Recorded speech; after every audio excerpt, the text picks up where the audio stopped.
ẹ dákun torí Ọlọ́run ládùúgbò yín ẹ̀yàn mọ́mù gidi o ẹni tó kọ́kọ́ lágbára ńjọ́ tẹ́ bá ti kọ́ mọ́sálásí ní kẹ́ tó kọ́kọ́ máa ṣètò ta ni ó jẹ mọ́mù mo sì bẹ̀ yín ló kọ́ Ọlọ́run ẹ má kàn kọ́ mọ́sálásí kó rẹwà nìkan ẹ jẹ́ kí mọ́mù náà rẹwà ẹ má accuse wọn pé ó dà kán fẹ́ràn ayé ni yóò padà yé yín pé Ọlọ́run nìkan ló mọ̀ yín Ànábì Muhammad sallallahu alaihi wa sallam ó ń prepare kódà Ọlọ́run ọba gan tó ti pálówè fún wa kó pálówè gan tún là mọ́lẹ̀ Ọlọ́run sọ nínú suratu Muhammad Ọlọ́run sọ nínú suratu al-Fath Ọlọ́run sọ nínú suratu al-Anfal Ọlọ́run sọ láwọn bòmínà Ọlọ́run promise àwọn sàábé ní nǹkan ogun lójú ogun tẹ́ bá lè jà dáadáa tàbá rí bẹ́ẹ̀ ìpín yóò tún pọ̀ jù báyìí lọ lójú ogun ṣé kò ní affect ikhlas ibi tó yẹ ká tó pé nítorí Allah ò ní ṣe ń ṣe o rárá o lọ́gọ́rọ̀ ọgbà yẹn ṣàbòsí sáwọn tẹ́ pẹ̀lú àwọn àìmọ̀ àwọn imams yẹn torí pé àwọn náà wọn ò lè wọ́n rò pé yìí làwọn ń sìn wọn ìwà lè sọ síta wọn lè sọ pé ara ọ̀ ní ilé gba yẹn no mi ilé ṣe tí bá ṣe ẹ̀kú kúgbó kó bẹ̀ kí mọ̀ pé àwọn kí a máa dá kíní kan 1,000 ìfẹ́ dákọ ẹnìkan mọ́ ní àsáàrì tèmi gan tó bá yẹn gan so kẹwàá dá kíní kan 1,000 kẹwàá yọ lísì fún imam yes tòótọ́ ẹgbẹ́ àwọn ẹ̀dá ni wọ́n ti rí wọn rí ní consider kún nímọ̀ sí wà very important imam èyí tàbí pé àkà kí wọ́n pàpọ̀ lórí mẹ́fà rárá ọ̀ yóò nímọ̀ tó bá ti nímọ̀ Rashid ló gbọ́dọ̀ jẹ́ Rashid fi amòlì yìí ó máa bí yàn sí darí gẹ́gẹ́ nílé àgbé lísì rẹ̀ lọ́wọ́ àwọn kọmítì ra wọn kọ́ wá dé wọ́n á ní imam èlò lẹ́pàá last week Ọlọ́run fi wá sí ṣù yẹn o Ọlọ́run fi wá síbẹ̀ o Ọlọ́run kò tó wà but kò dáa ká máa sàwọn àyímọ̀ bẹ́ẹ̀ kí ni di iṣẹ́ ni ìmáàmà téèyàn bá jókòó tó ní káwọn èèyàn máa dé kan bá mi iṣẹ́ ńlá ni tí ò bá wà honorable àwọn èèyàn yìí onímọ̀ yàbẹ̀ tó wá sọ pé kí ṣe torí Ọlọ́run bá ń yọ yẹn kó ń bẹ̀sẹ̀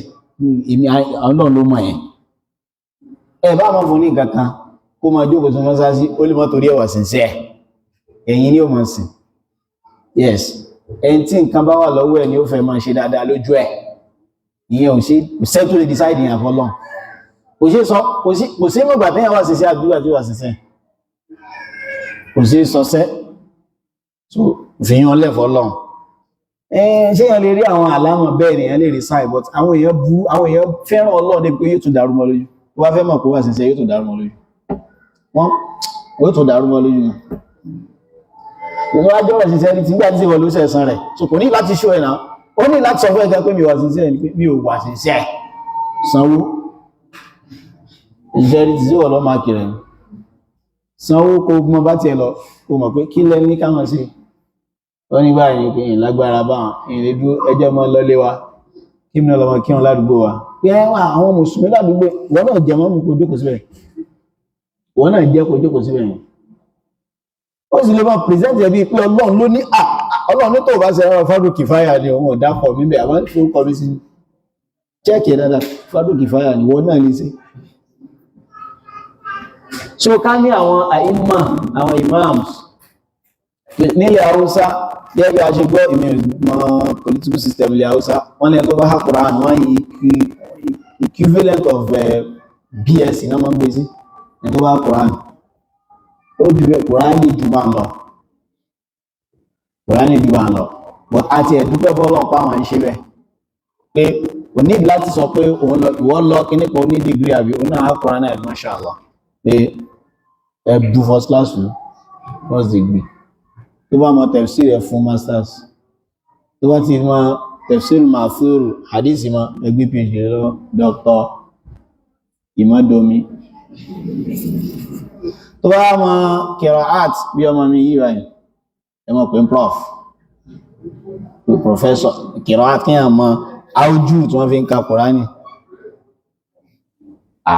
gbé professor fún ìdí tí a fi ń ṣe bẹ́ẹ̀ o ní attention wa sí wípé báwa ṣe há Kùránì àti báwa ṣe ń lo Kùránì